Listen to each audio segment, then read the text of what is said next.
જોર સાથે મિત્રો આગળના પાર્ટમાં આપણે જોયું હતું કે મેં ચંદ્રયાન પર નીકળી ગયેલો હતો, પણ મેં આજે તમને સચ્ચાઈ જણાવી દઉં કે મેં આદિવાસી યુવા સંઘર્ષ સમિતિ જોડે ડોક્ટર સાહેબ ને નવીન પ્રમુખ અને ગુલસિંહ કાકા અને સરતાન કાકા એમની જોડે એક સંસ્થાની વિઝિટ લેવા માટે જે પહોંચી ગયેલા હતા. ત્યાં ચંદ્રયાન પર કઈ કઈ વસ્તુ હોય છે, કઈ રીતનું બધું ઉપર વાયુમંડળમાં હોય છે, એ રીતની બધી જાણકારી હું આપતા હતા અને બાળકો માટે કયા કયા ઇક્વિપમેન્ટ હોય છે. તો ચાલો ચંદ્રયાન પર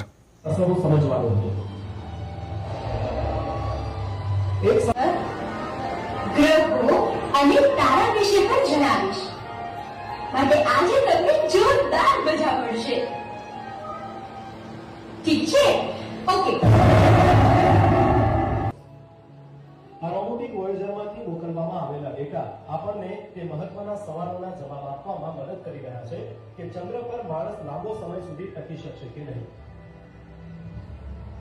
વાયુમંડળમાં હું હોય છે ને બધું અમને જાણકારી આપીને પછી ત્યાર પછી અમે બધા ઇક્વિપમેન્ટો જોવા લાગ્યા. બધા ટ્રાયેંગલ મેથેમેટિક્સ માટે જે વપરાતા ઇક્વિપમેન્ટો છે એ બધા ઇક્વિપમેન્ટો ત્યાં અવેલેબલ હતા અને પ્રેક્ટિકલી આપણને જાણવા મળે એ રીતની બધી માહિતી અમને આપતા હતા.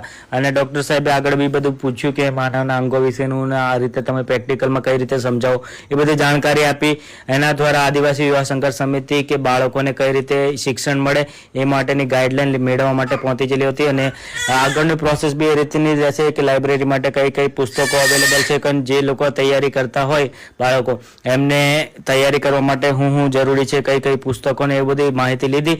અને જે લોકો ગવર્મેન્ટ જોબની તૈયારી કરતા હોય તો વધુ માહિતી જોતી હોય તો તમે આદિવાસી યુવા સંઘર્ષ સમિતિનો કોન્ટેક્ટ કરી શકો છો, જેમાં